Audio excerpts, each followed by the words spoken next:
18 minutes past 9 o'clock on the Big Talker 1250 WTMA, WTMA.com. Let's go to the phones right now. Mark, I see you on hold. We'll get to you in just a second. Right now, we want to get out to Andy Gresh. He is a sports talk show host up in Providence, Rhode Island at WPRO. Good morning, Andy. How are you? I'm great. How are you? I'm shocked. Aaron Hernandez, we're getting the news this morning that he committed suicide last night, hung himself in his jail cell. But, Andy, this guy has been troubled over the past, for a while, hasn't he? Well, Aaron Hernandez grew up pretty rough just outside of Hartford, Connecticut. Mm-hmm. His dad died at an early age. He was around a lot of, thugs. And right. he was around the kind of people that were going to almost kind of teach him this lifestyle. We know that he was an at-risk recruit at the University of Florida. Right. There's a reason he was a middle-round draft pick in the NFL because people knew there were some issues there. But, look, I spent 10 years on the New England Patriots radio network, and I was there when Aaron Hernandez was there. And the one thing that I can use to describe the guy, the word I would use is chameleon.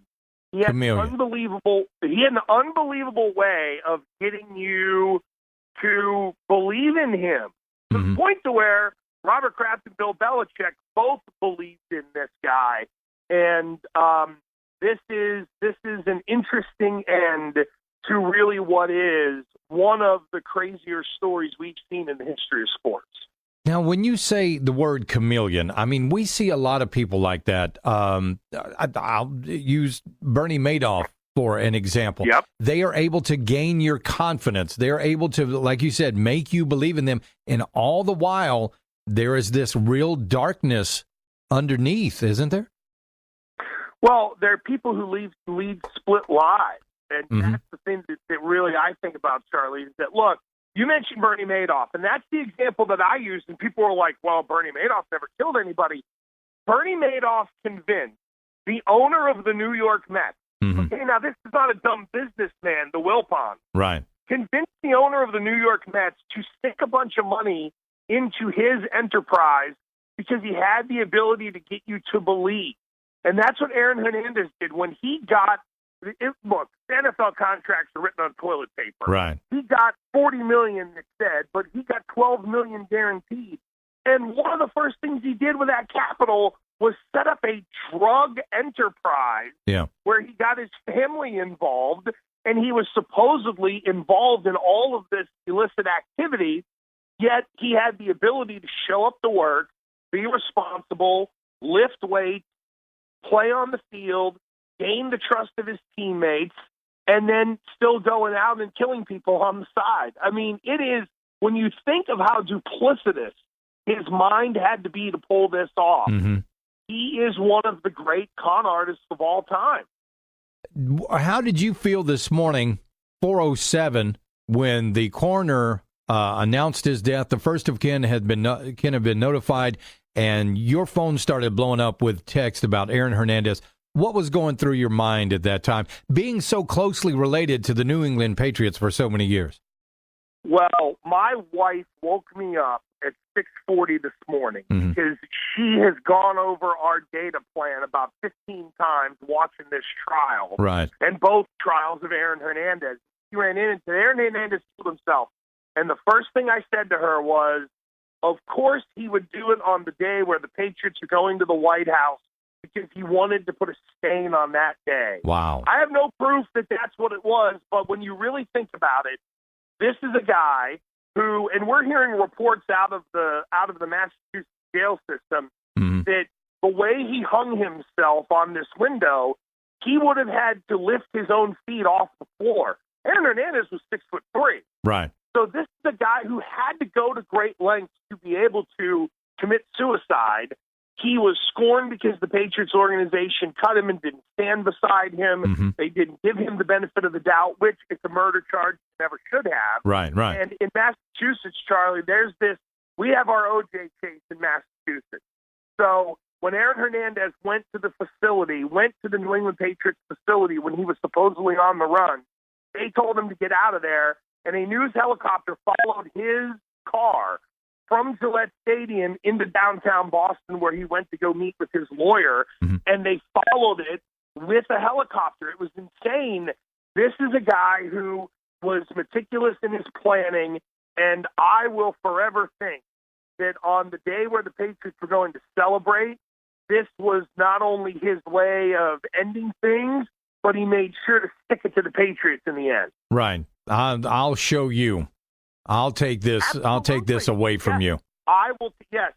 Your joy will permanently be stained because of my selfishness, which at the end of the day is really what Aaron Hernandez was about. He did all of this because he was selfish, and he was as much into being an NFL player to have access to the funding that he needed to go be the thug that he always wanted to be. So he saw the NFL as a means to an end? I really think that, yeah. I mean, look, how else are you going to get? Now, I think how else are you going to get millions of dollars? Right, and yeah. It was the easiest way for him to do it and to be able to pull the wool over everyone's eyes. And let's be honest, how did Aaron Hernandez, look, he didn't grow up with a father. So when you think about it, what were the ways that if we just go amateur psychology, what were the ways that Aaron Hernandez got validation in his life? From the thugs he was hanging out with, it was going out and, lie, steal, rob, murder, all that. But from the NFL end or from the football end, it was I am getting men of stature to stand up for me because I'm a great athlete. And within the context of their football structure, I'm doing everything they want me to do. So therefore, he gets the validation, he gets the adoration. Ultimately, it set him up to get millions of dollars. And it was the easiest way for him to run the enterprise that he always wanted to run. How many guys get $12 million in a signing bonus or guaranteed money?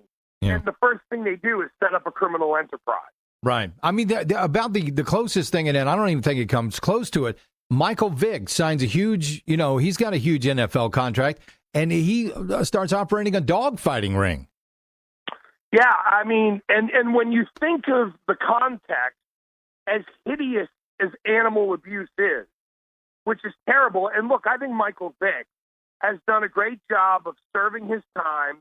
He has atoned for his sins. Right. He has become an advocate the other way.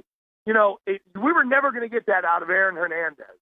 But I understand the analogy, and you're right. It's ingrained in some of these guys that this is how I grew up, this is what I do. I don't recognize the wrongs because I've never been taught the wrongs. And what Michael Vick did was completely hideous. What Aaron Hernandez did was just next level.